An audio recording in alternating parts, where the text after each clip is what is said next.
Microtrending. Welcome back. I'm Gabrielle, and you are listening to Microtrending, a podcast for everything that is having a moment, for better or for worse. And we are going to get expeditiously into the for worse of it all with a ghostwriting scandal in the influencer space. That has happened, and spoiler alert, this is not the first offense for this person. I recently learned that as well. Anyway, we will get into those details in a moment. But I just first want to thank you. I don't even know what episode this is, 5, 6. For thank you for listening. Thank you for sharing. Thank you for telling a friend. Thank you for comments. Anything helps, and especially appreciate the love for I guess your tolerance and patience with my continued rants about Operation Beige and everything else beige, because it continues to piss me off on a daily basis, and I'm glad that you are right there with me. Speaking of beige, again, before we get into our topic du jour, since approximately one person asked, I do want to talk just a teeny bit about White Lotus. Not too much on the season finale, but just the season overall. So if you haven't seen it, or if you don't care about White Lotus, just skip like 5 minutes here or less. Anyway, I don't know if this is my favorite of the 3 seasons so far, but I certainly would not put it at the bottom. I think there's been a lot of hate, and I would pin that hate on people having increasingly short attention spans and perhaps reduced media literacy, because I thought the themes explored were fantastic. I thought the setting was amazing in Thailand. I thought some of the character development was much more complex, more three-dimensional than in seasons past. I think Mike White gave us a lot more to work with, but I also think that was kind of the detriment. Was kind of the downfall of the season 2, because I think we were trying to accomplish a little too much in kind of a messy way in the final episode, if I'm being real. I think the first season in Maui, which was the COVID season, they could not go outside of the 4 seasons there. I feel like that was a proof of concept season. It was fine. I think it critiqued what it needed to critique in terms of like wealthy white people being out of touch. He did that. It was entertaining, but I don't know if I would consider it truly groundbreaking in any way. Season 2, by the way, I watched season 2 when it was airing, and I had not seen season 1, so I watched them in succession while I actively had COVID. And so my memory of both of those seasons is maybe not that great. But mentally it was a disturbed time. 2 murder mysteries back to back. I think season 2 is probably the peak. You had Tanya, aka Peppa Pig, aka Jennifer Coolidge, and what's going to happen with her and all of the mysterious gays. You have a production of Madame Butterfly. You have fan favorites like Aubrey Plaza and Full Frontal Theo James. Who else? Oh, Megan Fahey. If you were a fan of the Bold Type, R.I.P. the Bold Type. You have Michael Imperioli and that guy that played Salieri in Amadeus. The older, the lascivious grandfather in this season. I'm blanking on his name. Just fantastic casting all around, and what became like the archetype for like Urban Outfitters Gen Z dressing, Portia. really just an iconic season. It felt haunted though. Like it was a disturbing watch for me, and not because I had COVID at the time. It was just the entire season, just it felt very suspenseful, very haunted. 10 out of 10. And then season 3, like I mentioned, I don't think it deserves the hate that it's getting. I think a lot of people were complaining that it's slow, it's so boring, I don't care about any of these plot lines. Okay, I feel like that's really too bad. I think the casting was so on point. Really fantastic performances. I think the writing, honestly, dialogue wise, was a weak point in this season.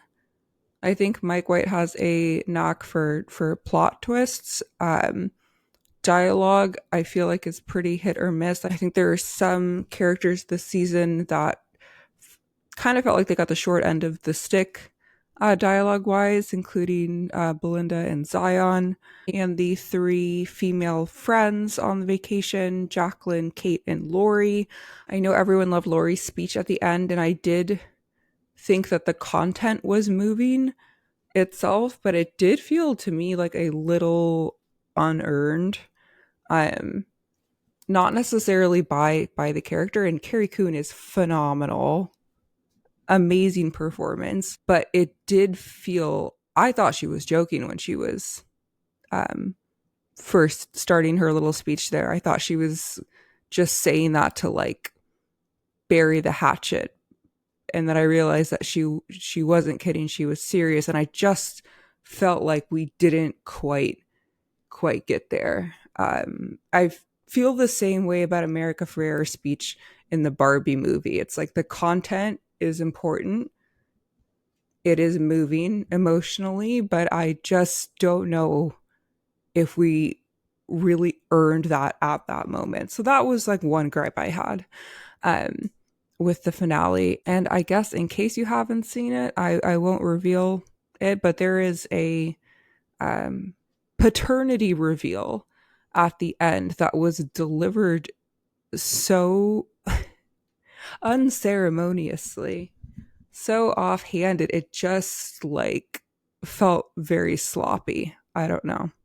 I think that some of these plot lines were doing a little too much. I feel like there are 2 of them in particular that could have been their own feature films. And that is my lukewarm take on White Lotus season 3. You should watch it though. I think it's worth it.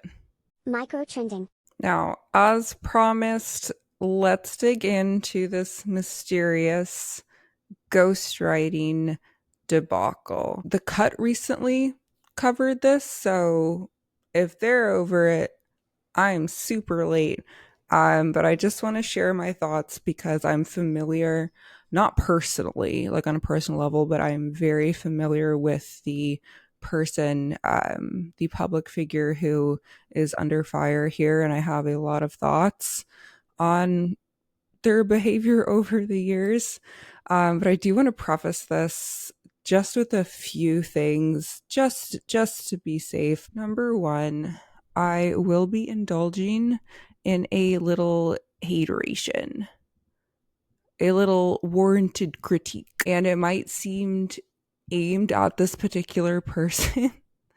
And some of it is, but as always, there are larger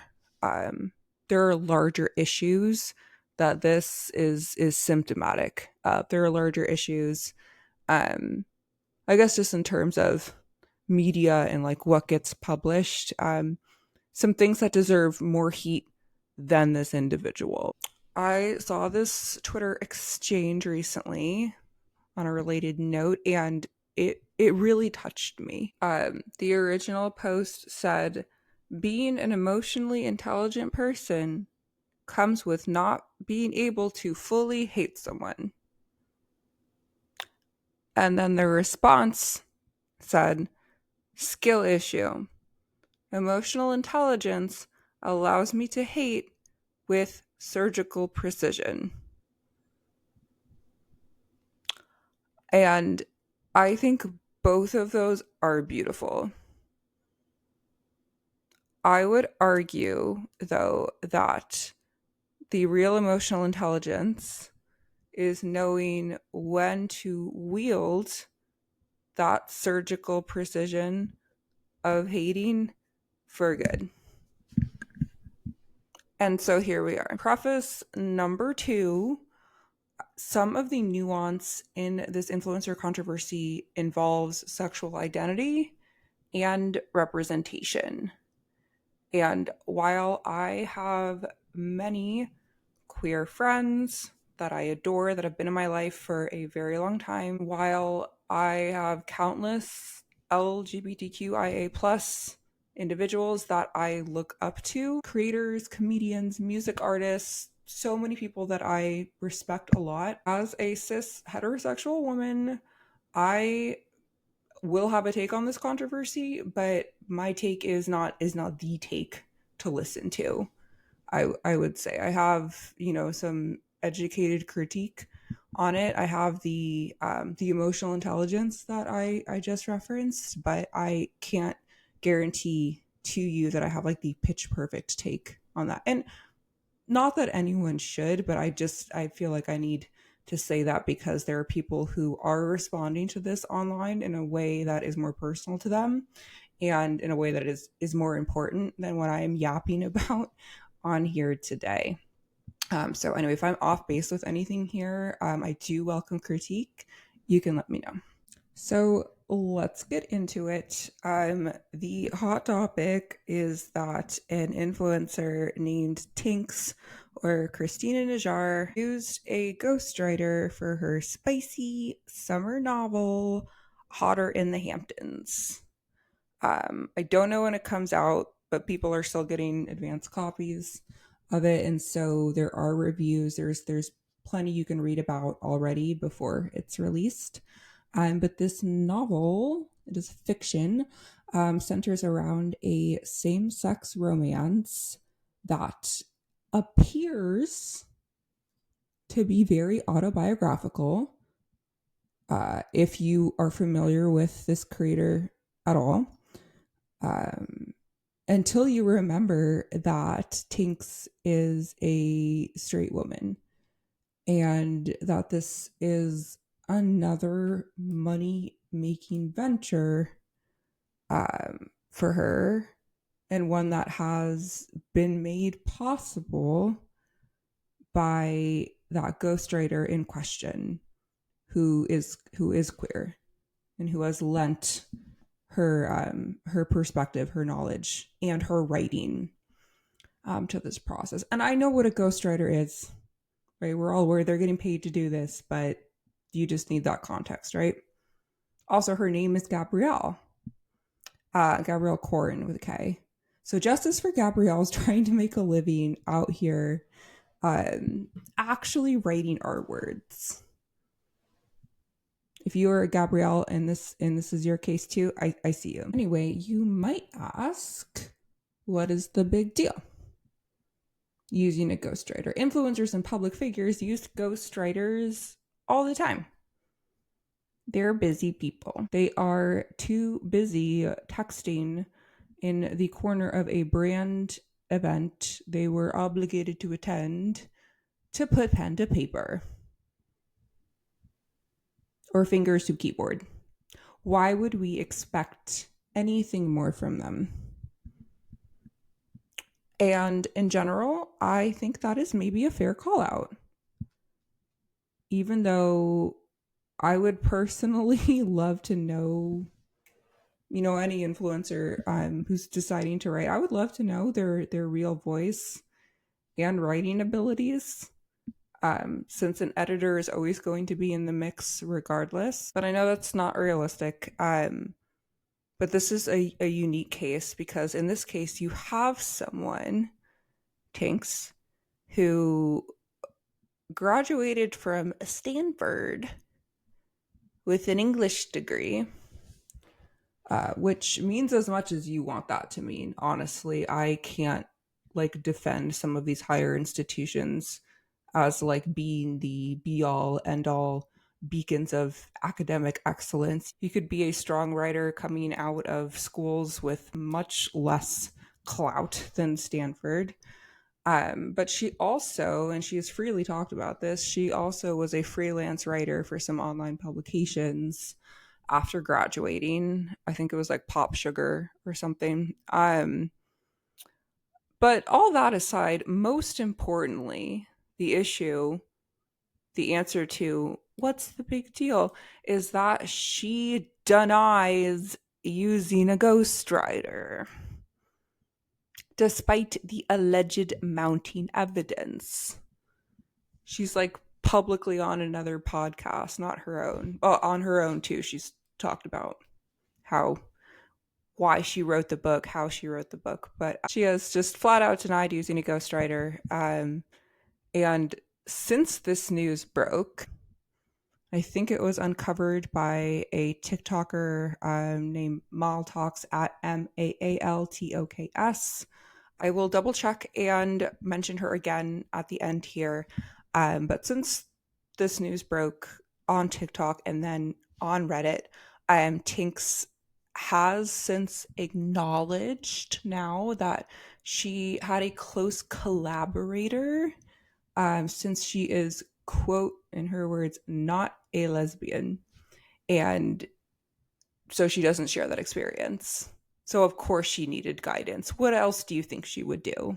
Anyway, the internet sleuths, which I think include folks who are not that familiar with this creator, have been rightfully bringing her to task. But the thing that I have not seen anyone talk about quite yet is that around the time that this news was breaking, oh my god, she used a ghostwriter, she put out an episode of her own podcast. This is on March 24th, and it was titled Why I Wrote My New Book, Otter in the Hamptons. Why'd you write it? Why? I'm wondering the same thing. Also, how? How did you write it? And so I did have to give this podcast episode a listen.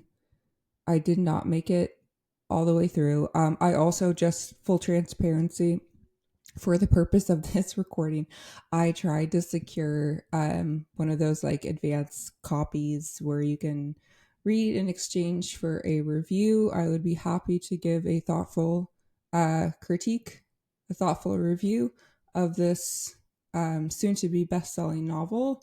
It did not come on time. I am still waiting, and I don't know if it's going to happen or not. Let this be my preemptive review then. So anyway, I'm working with what I have, and I just want to be as thorough and thoughtful as I can in recording this. So I felt it journalistically necessary to listen to this podcast. Anyway, I just think it's important to understand, with all the evidence we have, just how hollow this effort is and feels by getting to know like her psyche a little bit better. Anyway, this podcast episode, again from March 24th, she puts out a lot of episodes, so I had to scroll back. It was a tough listen. And I have to be honest, I have had this creator blocked on pretty much every platform for years, but I would sometimes see pod clips pop up because they're separate accounts. And so I've like tried to like see, is there something redeeming about what she's sharing with the world? Is there any advice that's non-toxic? The advice portion of the podcast is an especially tough listen, just because you can tell that this is coming from a place of someone who enjoys hearing themselves talk, and she usually struggles to like really put herself in the other person's shoes. And not every interviewer, every advice giver is perfect. We can't expect influencers to be fantastic professional advice givers too. But I think this podcast is a perfect example of like how life and dating advice has kind of just devolved into buzzword. And there's also a lot of sex talk, which is not a problem. Like, there are plenty of great sex positive podcasts, but there's like a weird amount of it, and it's not even in like an early days kind of fun girly call her daddy way where it was about like the exploits of two female friends. It feels like it's coming from the place of someone who just doesn't actually engage in intercourse and overcompensates by just talking about blowjobs a lot. And it's not sexy. It doesn't feel empowering. It feels there's like a dark energy there. It's me indulging in a little bit of that hateration. I just am perplexed sometimes as to who we give such big platforms to. Anyway, just some highlights from her version of the truth on this podcast episode. She does eventually get to talking about her writing process. Is that one of the inspirations for writing a book at all, writing fiction at all, was the book talk community on TikTok. And an influencer speak, if you could imagine, that mostly means I see a big fat money making opportunity here. And she kept talking about like, oh, the supportive community of book talk, as if they introduced women how to read books. She doesn't say that, but like that is the energy of it. Like, wow, thanks book talk for empowering us to read. She loves reading. She will let you know. Actually, I think famously she has been an audiobook person. And that's fine. I understand the appeal. And she also insinuates that book talk specifically has empowered women to read romance novels. And that people weren't reading romance novels until recently. And look, I'm going to be super honest. I am not a member of the book talk community. I don't read a lot of fiction. I enjoy nonfiction. I enjoy poetry, some self-help books from time to time, essay collections.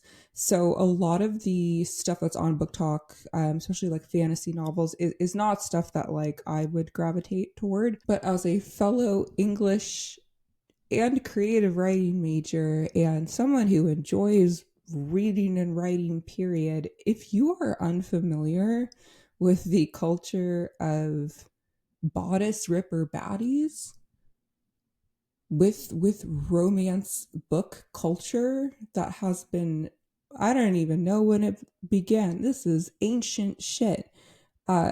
These people are like the real book devourers. These are the women who made Fabio and countless himbo clones possible.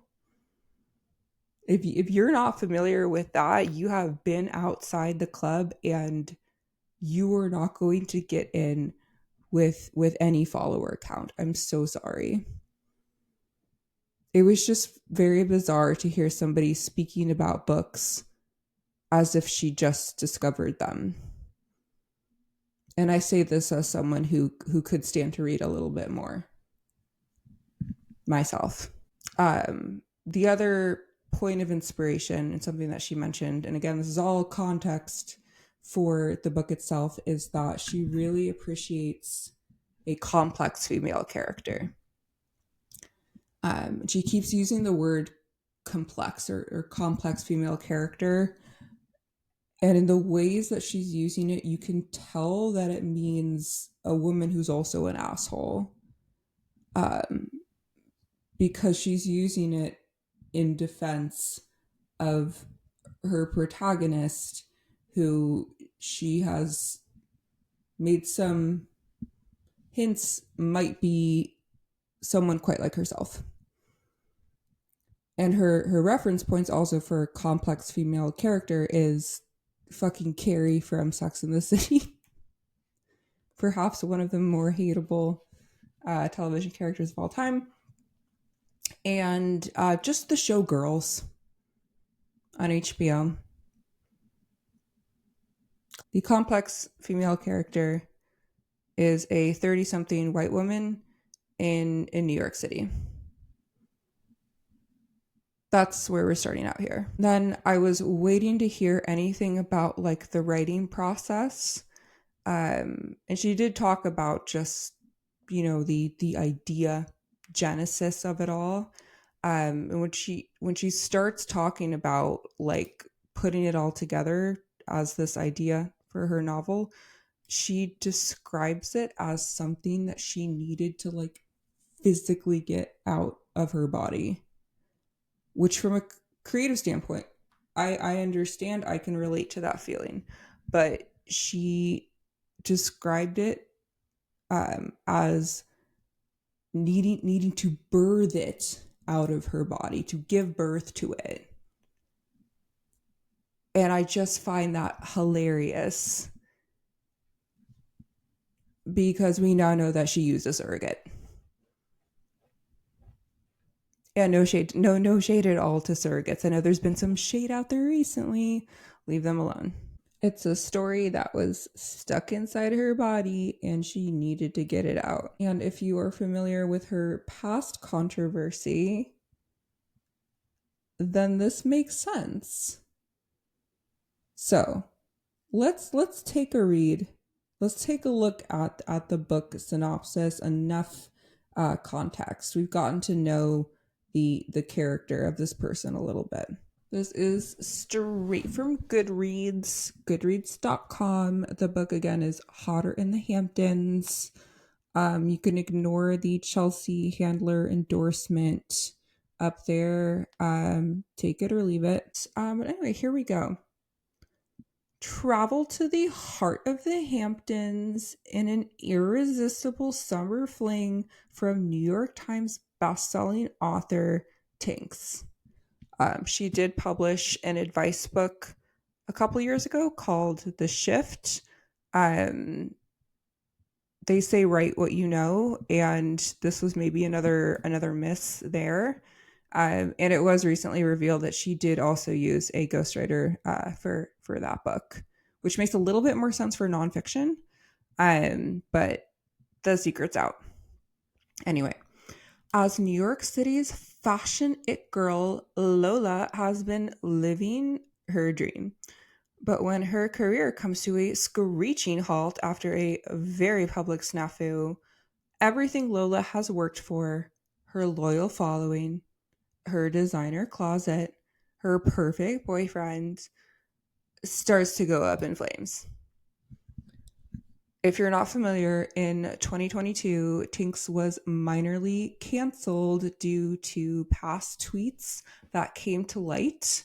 This all happened around, it was almost exactly 3 years ago. It was Coachella season, and coincidentally, some of the tweets that got her canceled, again, minorly, were just talking about how she doesn't like seeing fat people at Coachella. A number of other fat-phobic tweets, including calling Kim Kardashian fat. Some tweets linking the coronavirus to China in a less than PC way. And then just, publicly endorsing posts by, I think it was Eric Trump and some other right-wing politicians, both US and UK. I'm just working from memory here. It was a big deal on the internet at the time. But all that to say, this protagonist is feeling awfully familiar. So her world has just gone up in flames. And when notorious culture critic Allie Ray Carter lights the final match by writing a scathing expose, it feels as if Lola has lost it all.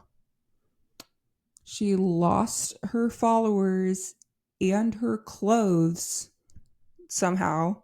And then now her Q rating is going down, her public perception. And she did mention that the people in this book, she mentioned on the podcast, that the people in this book are loosely or tightly based on people IRL. And I can think of one person that this antagonist, this culture critic, might be. Don't know for sure though. Anyway, when Lola flees to the Hamptons to escape her mistakes, must be nice, she expects to spend her summer drinking by the pool while carefully rebuilding both her confidence and her brand. What is her brand? Buying clothes. Instead, she looks over the trimmed hedges to see none other than her rival and newest Allie Ray Carter. There's a word missing there. None other than her rival and newest Allie Ray Carter. Newest what? Love interest? Let's find out. As summer blazes on, Lola is swept into an intoxicating situation with the woman who ruined her life, marred by chaos and confusion as she tries to pinpoint why Allie has her so captivated. It's because if you are a narcissist, you can't believe that someone would dislike you. That's my uneducated guess on that. Why doesn't this person like me? She thought the Hamptons would be the perfect place to outrun her mess, but quickly realizes there is no place to run. Anyway, based on that alone, without any of the additional context, and if this were written by somebody else, not a recipe for disaster. It could be worse. Maybe not my first choice for a beach read, but the potential is there, right? But then, of course, you have to look at the Goodreads reviews. And I find it very necessary to mention here that a number of these reviews are by people who were given this book, no clue who this person is. They don't know the influencer Tinks. And they were like, ooh, a spicy beach read.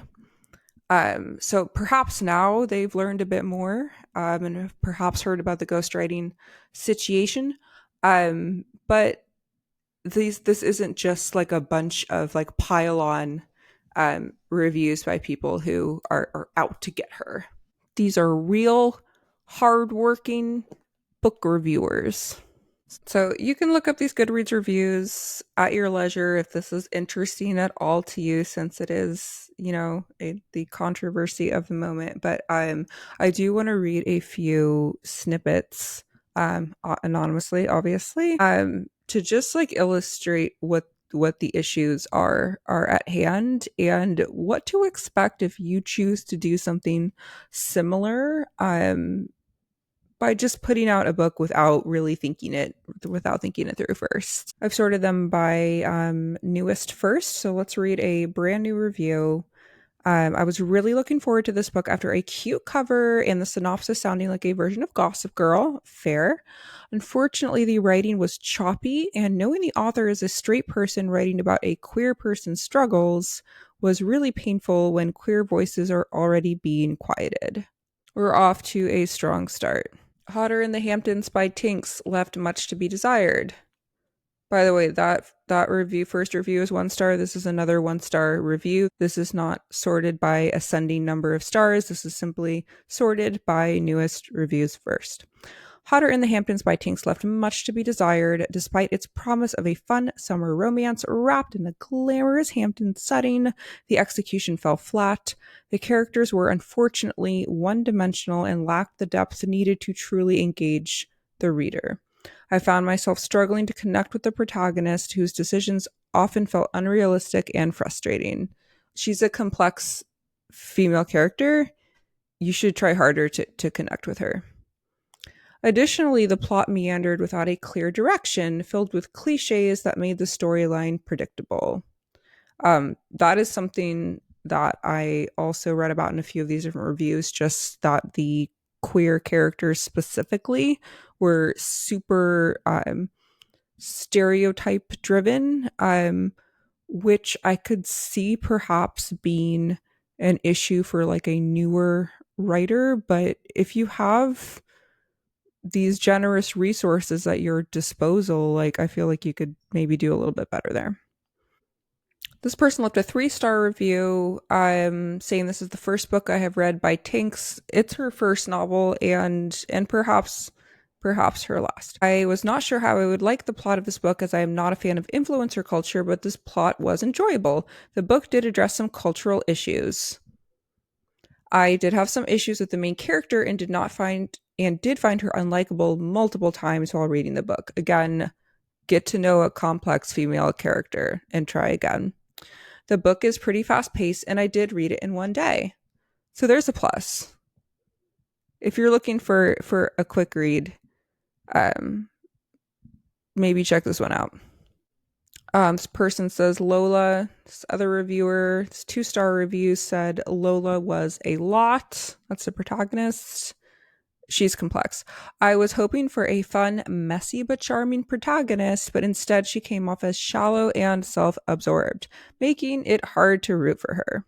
Her personal growth was overshadowed by her constant need for social media validation, and it didn't help that the book leaned so heavily on designer name-dropping instead of actual storytelling.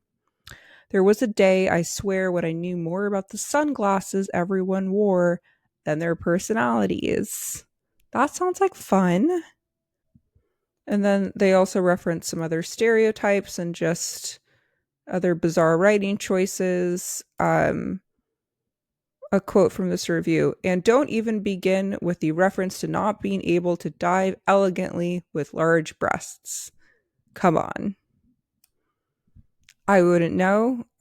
Seems like an odd thing to fantasize about in your protagonist and to also write about. Okay.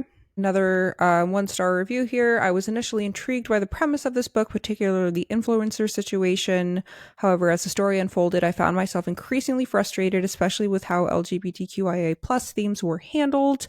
The book leaned heavily into stereotypes that felt shallow and uninformed, which was both off-putting and disappointing. I truly hope these elements were written from a place of genuine experience rather than being used as a convenient plot device or as a way to appeal to trends. I think that was the one I was looking for. There are a lot of reviews you can check out. The star average ratings, not so great at the moment for the reasons that you can read for yourself and for the other ones that I've shared here. Anyway, most of us learned about all of this, Tanks using a ghostwriter, from that TikTok user that I mentioned before. Her name is Malavika Bhat, MAALVIKABHAT, or at MAALTOKS. And she asked this question in her video that I do want to share here, which is, what does it say about the publishing world when identity is only marketable when it's filtered through someone already profitable? And I think that's something worth considering. Especially now. It's worth evaluating who you're following, who you're giving likes and shares and follows to, who you are platforming.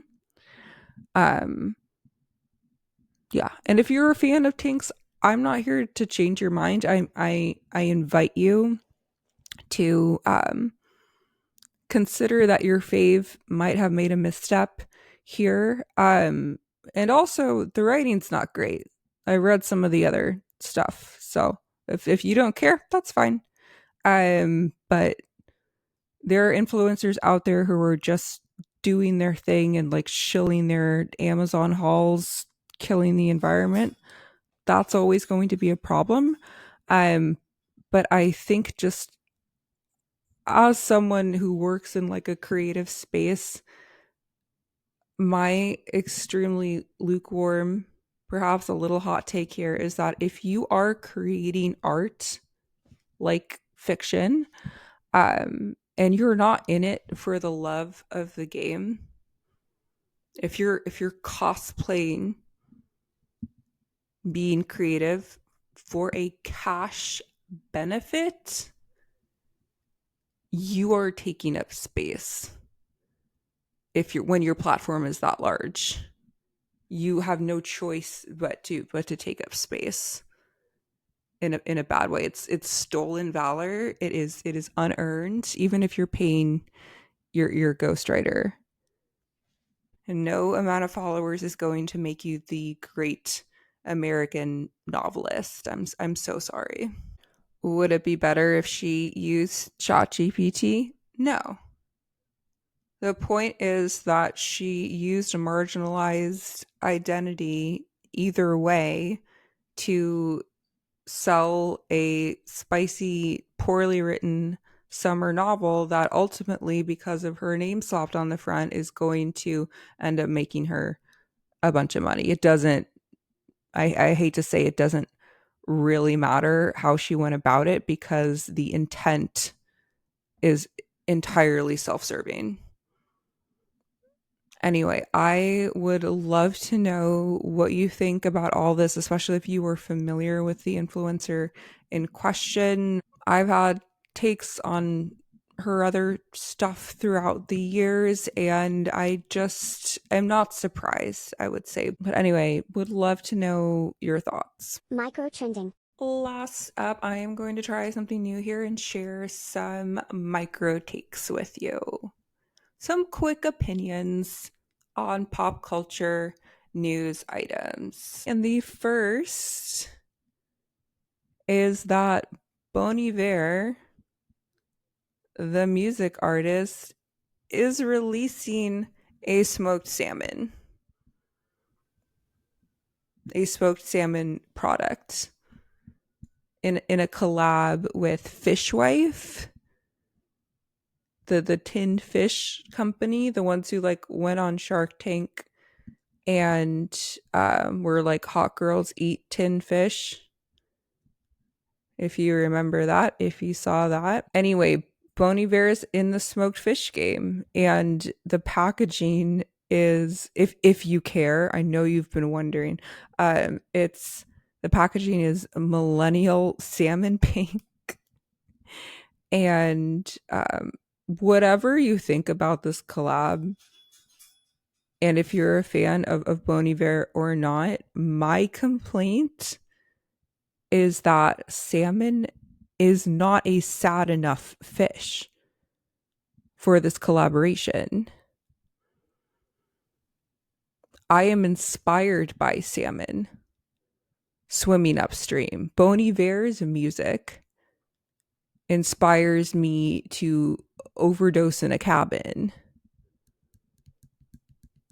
Let's try this again with some sardines. Next, the AI action figure starter pack trend.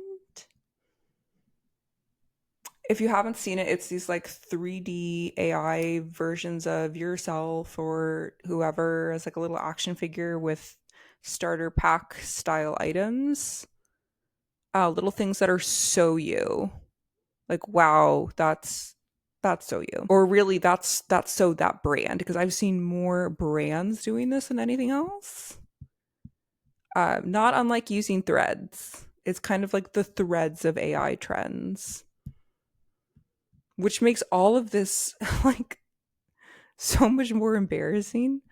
I saw that Fenty posted one, and it was like deleted like minutes afterward, which really makes me wonder what kind of feedback they were getting, because I'm honestly so proud at how many comments, how many people are pushing back on this AI trend. Like, that is inspiring to me. It makes me emotional.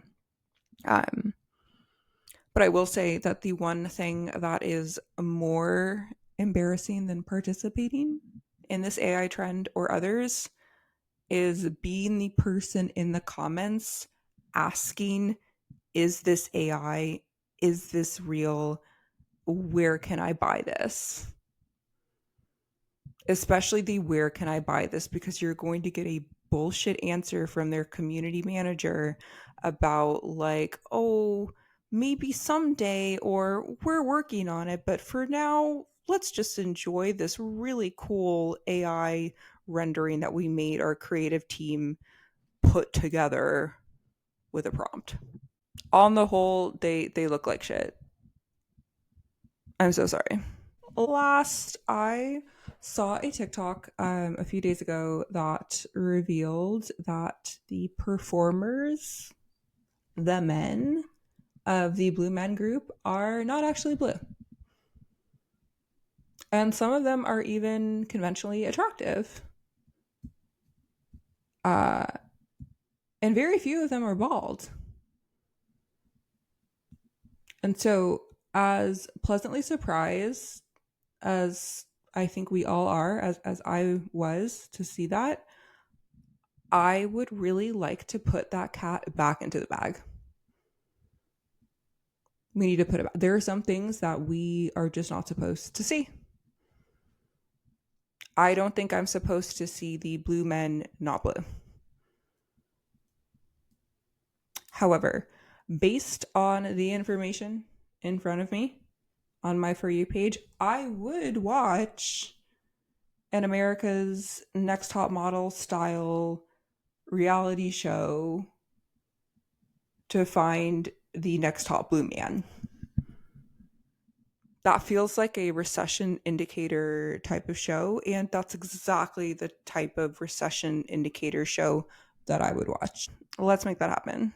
And I think that's the show. I think that's all, folks. Again, thank you so much for listening, especially sitting through what is probably some repressed anger toward, I think, just influencer culture in general, and how real creative talent seems to be second fiddle to follower counts. This is a tale as old as time, but it's just a tale that has taken a darker turn the past 5 years or so.